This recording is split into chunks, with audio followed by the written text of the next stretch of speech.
2월 7일 금요일 생명의 삶 큐티입니다. 오늘 본문의 말씀은 요한복음 10장 32절부터 42절입니다. 예수께서 대답하시되 내가 아버지로 말미암아 여러 가지 선한 일로 너희에게 보였거늘 그 중에 어떤 일로 나를 돌로 치려 하느냐. 유대인들이 대답하되 선한 일로 말미암아 우리가 너를 돌로 치려는 것이 아니라 신성모독으로 인함이니 내가 사람이 되어 자칭 하나님이라 함이로라. 예수께서 이르시되 너희 율법에 기록된 바 내가 너희를 신이라 하였노라 하지 아니하였느냐. 성경은 폐하지 못하나니 하나님의 말씀을 받은 사람들을 신이라 하셨거든. 하물며 아버지께서 거룩하게 하사 세상에 보내신 자가 나는 하나님의 아들이라 하는 것으로 너희가 어찌 신성모독이라 하느냐. 만일 내가 내 아버지의 일을 행하지 아니하거든 나를 믿지 말려니와 내가 행하거든 나를 믿지 아니할지라도 그 일은 믿으라. 그러면 너희가 아버지께서 내 안에 계시고 내가 아버지 안에 있음을 깨달아 알리라 하시니 그들이 다시 예수를 잡고자 하였으나 그 손에서 벗어나 나가시니라. 다시 요단강 저편 요한이 처음으로 세례를 베풀던 곳에 가사 거기 거하시니 많은 사람이 왔다가 말하되 요한은 아무 표적도 행하지 아니하였으나 요한이 이 사람을 가리켜 말한 것은 다 참이라 하더라. 그리하여 거기서 많은 사람이 예수를 믿으니라. 아멘. 예수님은 수련절에 예루살렘 성전에 올라가셔서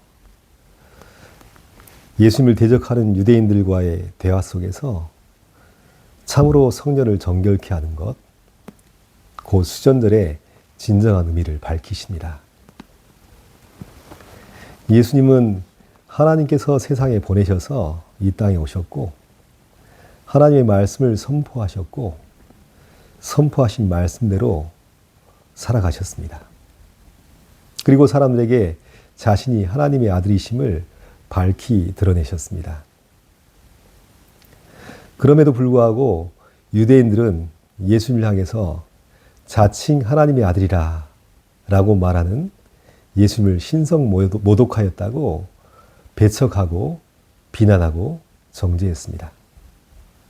그리고 돌로 쳐서 예수님을 죽이려 했던 것입니다. 그런데 사실 생각해 보면 누가 진정 신성모독한 자인가? 유대인들은 성전에서 하나님을 예배하였고 율법을 지켰고 각종 종교 행사에 참여하였지만 사실 그들의 삶 가운데 하나님을 모시지 않았습니다. 하나님을 믿지 않았고 하나님을 중심에 모시지 않았습니다. 자신들이 실제적으로 신성모독자인데 이들은 예수님을 향해서 신성모독하였고 성전을 더럽혔다고 예수님을 비난하고 예수님을 죽이려 하고 있습니다. 자기 모순에 빠져 있죠. 악의 특징이 있다면 그것은 자기를 성찰하지 않는다는 것입니다. 끊임없이 비난할 대상을 찾고 그들을 향해서 비난의 손가락질을 하며 비난과 정죄를 쏟아붓습니다. 그렇게 할 때 자기 정당성이 확보되기 때문입니다. 그런데 예수님을 비난하고 정죄했던 유대인들의 모습이 바로 완악한 모습 그 자체입니다. 이와 관련해서 제가 중고등부 시절이었던 오래전 때가 기억이 나는데요. 여름 수련회 프로그램 중에 철로역정이라는 프로그램이 있었습니다. 여러 코스 중에 코스 이름이 누가 예수님을 죽였는가 라는 코스였던 것 같습니다. 검은 천으로 둘러싸인 작은 부스 안에 예수님을 죽인 사람이 들어있다는 것이에요. 저는 제 차례가 되었을 때 검은 천을 들춰보았더니 거기에는 거울이 하나 걸려 있었습니다. 예수님을 죽인 당사자는 다른 누군가가 아닌 바로 너 자신이다 라는 메시지가 담긴 프로그램이었습니다. 저는 그때를 생각해 보면 지금도 마음이 뭉클해집니다. 맞습니다. 다른 누군가가 아닌 바로 내가 예수님을 죽인 당사자입니다. 예수님을 믿고 살아간다는 것은 다른 사람을 비난하고 정죄하기보다는 끊임없이 예수님 안에서, 말씀 안에서 자기 자신을 성찰하는 것이 가장 우선되어야 됩니다.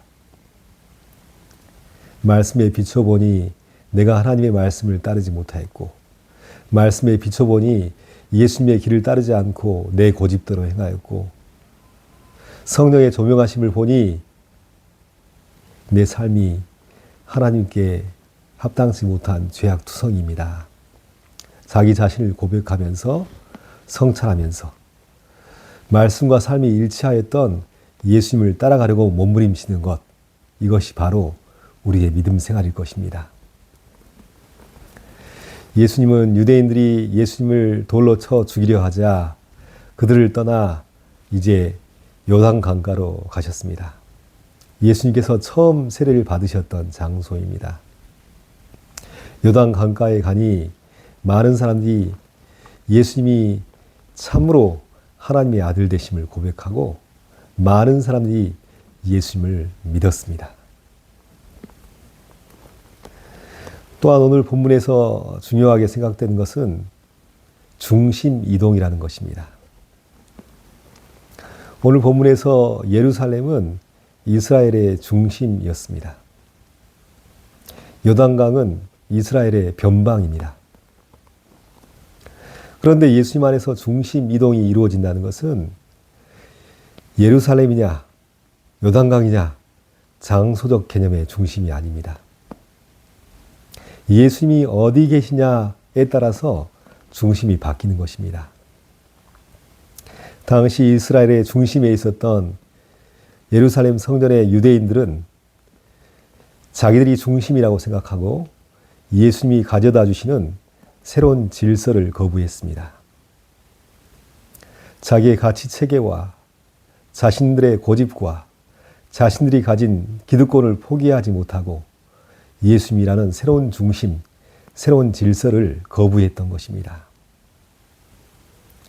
그 결과 예수님은 예루살렘을 떠나서 요단 강가에 왔습니다. 그런데 그곳은 많은 사람들이 예수님이 가져다 주신 새로운 삶의 질서를 받아들이며 예수님을 그 삶의 중심에 모시고 있습니다. 예수님이 가시는 곳마다 새로운 삶의 중심의 변화가 일어나고 예수님을 통하여서 새로운 삶의 질서가 형성되는 것이 복음의 가장 중요한 원리입니다. 그런데 생각해 보면 내 안에도 중심 되신 예수님을 거부하고 예수님이 가져다 주시는 새로운 질서를 거부하는 완악한 죄악이 있습니다. 오랜 시절 예수님을, 오랜 세월 예수님을 믿는다고 하였지만 여전히 내 고집대로 행하여서 예수님을 닮지 못했습니다.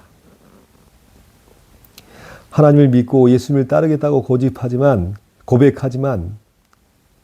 내 삶 가운데 온전히 예수님을 따르지 못하는 것, 여전히 중심 되신 예수님을 온전히 따르지 못하고 내 삶의 질서가 예수님 안에서 새롭게 재편되지 못한 이유 때문이 아닐까요?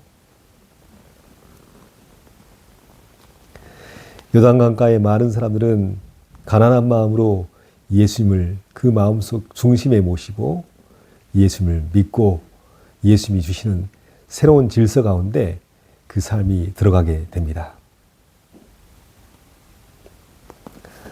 오늘 수전절에 예수님께서는 우리 삶의 중심 가운데 오셔서 우리 삶이 예수님으로 인해서 새롭게 변화되기를 원하십니다. 첫 수전절은 마카비 혁명을 통해서 시작되었습니다. 그런데 이 수전절의 완성은 우리의 진정한 중심 되신 예수님께서 우리 삶 가운데 오실 때 진정 우리 삶에 새로운 질서와 변화가 주어지게 될 것입니다. 오늘도 이 말씀 앞에 나 자신을 성찰하고 우리의 삶의 중심이 예수님으로 인해서 재편되는 은혜가 임하시기를 예수님의 이름으로 축원합니다. 기도합니다. 하나님 아버지 감사합니다. 예수님을 통하여서 우리 자신의 삶을 돌아보게 하여 주시고 날마다 자기를 말씀 안에 성령의 조명하심 안에 성찬하게 하시고 예수 그리스도를 믿고 따르는 귀한 믿음의 삶이 우리 가운데 이루어질 수 있도록 은혜 베풀어 주시옵소서. 여전히 내가 내 삶의 중심이 아니라 중심 대신 예수 그리스도를 내 삶 중심에 모시고 예수님이 주시는 새로운 삶의 질서 가운데 믿음의 삶을 살아갈 수 있도록 은혜 베풀어 주시옵소서. 감사하며 예수 그리스도 이름으로 간절히 기도하옵나이다. 아멘.